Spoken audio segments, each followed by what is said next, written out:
Hey,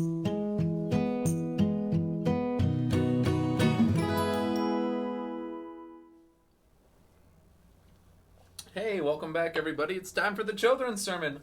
What do we have here? It's the Jesus Storybook Bible. You knew that was coming, didn't you? Today we're going to read a story. Oh, and this is one of my favorite stories in the whole Bible. It's one that you don't hear very often. And so that's what makes it really one of my favorites, is that not a lot of people know about it. But it's here in the Jesus Storybook Bible, and it's called A Little Servant Girl and the Proud General. It's about a guy named Naaman and a prophet named Elisha, and it's really good. So here, I want to share it with you. I'm going to read it to you now, and then there's some extra pieces to what we do here. So I'll see you back here in just a second. A Little Servant Girl and the Proud General. Naaman was a very important man in a very important army of a very important country. So you see, he was very, very, very important. But Naaman was sick. He had leprosy, which is a nasty thing that stops you from feeling anything. Bits of you fall off without you noticing, like bashed fingers and squished toes. It might sound funny, but it wasn't. And Naaman certainly wasn't laughing. There was no cure. It never went away, and in the end it killed you. Naaman needed help. Now, there was a little slave girl who worked for Naaman, and she knew someone who could help him. But there was a problem. Naaman was her enemy. Not long before, Naaman had led an army raid of her home in Israel. He had killed her whole family, carried her off to Syria, and made her into his slave. Every night she cried herself to sleep. She had lost everything. Why would she, of all people, want to help Naaman? Didn't she hate him and want him to hurt him back? Didn't she want to make him pay for the wrong he'd done? That's what you would expect. But instead of hating him, she loved him. Instead of hurting him back, she forgave him. I want Naaman to get well, she said to her mistress. There's a man in Israel called Elisha who can heal him. I'll go, said Naaman, loading up his wagon and putting on his flashing armor. But I'll go to the palace because that's where someone important like me gets healed. So Naaman hurried off to Israel and went straight to the king. My healing, please, he announced. I can do lots of things, the king replied, but only God can heal. Just then a message from Elisha arrived. Send Naaman here, it read. So Naaman hurried off to Elisha's house.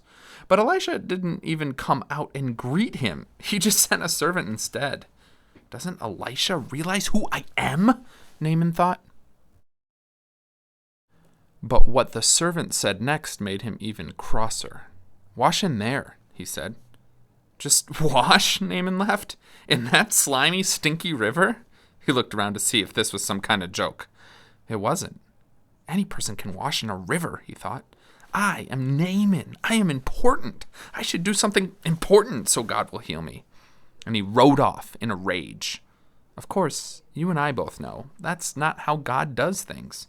All Naaman needed was nothing. It was the one thing Naaman didn't have. God knew that Naaman was even sicker on the inside than he was on the outside. Naaman was proud. He thought he didn't need God. His heart didn't work properly.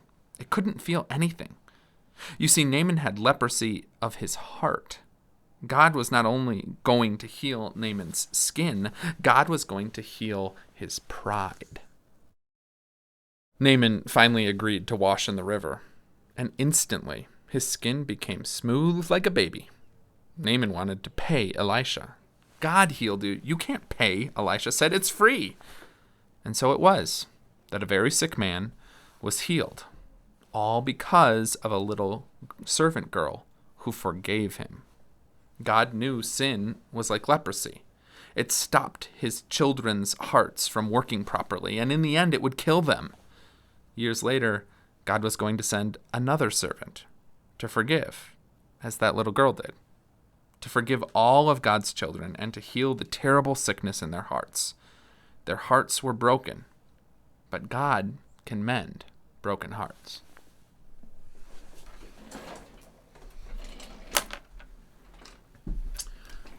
Okay, this is just an ordinary pen, But check out what I can do with this ordinary pen. Whoa. Whoa. Yeah, I've been practicing that for many years. This is still just an ordinary pen. Nothing fancy about it, but watch this. What? Where did it go? Okay, whatever you do, don't try this one at home. Still an ordinary pen. Still an ordinary pen, but watch this.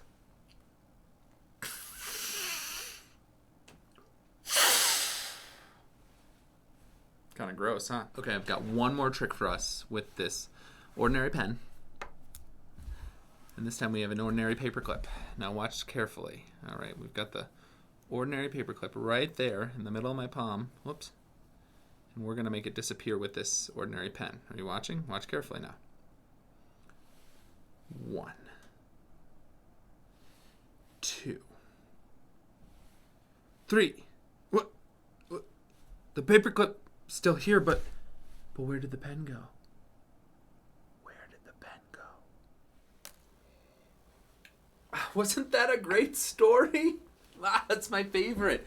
There's so many unexpected things that happen. Naaman thinks he's this big, important general, and he can do whatever he wants. And Elisha's just like, hey, go wash in the river, and that's what's going to heal you. It's just funny how we have expectations about what we think is important and what we think will work. And God is often saying, like, nah, I'm going to do something totally unexpected. The way I like to put it is that God does the extraordinary with the ordinary. Just like those magic tricks, right? Just an ordinary pen, as I kept telling you. Just an ordinary pen, and yet it could do extraordinary things. But that's just silly little tricks that I've learned over the years. What's more important is that God can do extraordinary things in your ordinary life too. With ordinary things that are around you. With ordinary people, God is constantly doing extraordinary things. And so that gives us hope. And that helps us look at the world a little bit differently, kind of expecting God to surprise us and amaze us. So here's your homework for this week, because we've got to put our faith into practice. Your homework for this week, find something really ordinary that reminds you of God. Find something, maybe it's just a rock. Maybe it's just a pen. Maybe it's, who knows, just a little toy that you haven't played with in a long time. But use that ordinary object and maybe tell someone else about God. Why does that ordinary object remind you of God? What does that ordinary object tell you about God? See how God can show up in the ordinary in your life. I'm Pastor Nate. This has been the Children's Sermon for this week. Thanks for watching, everyone. See you next week. Bye-bye.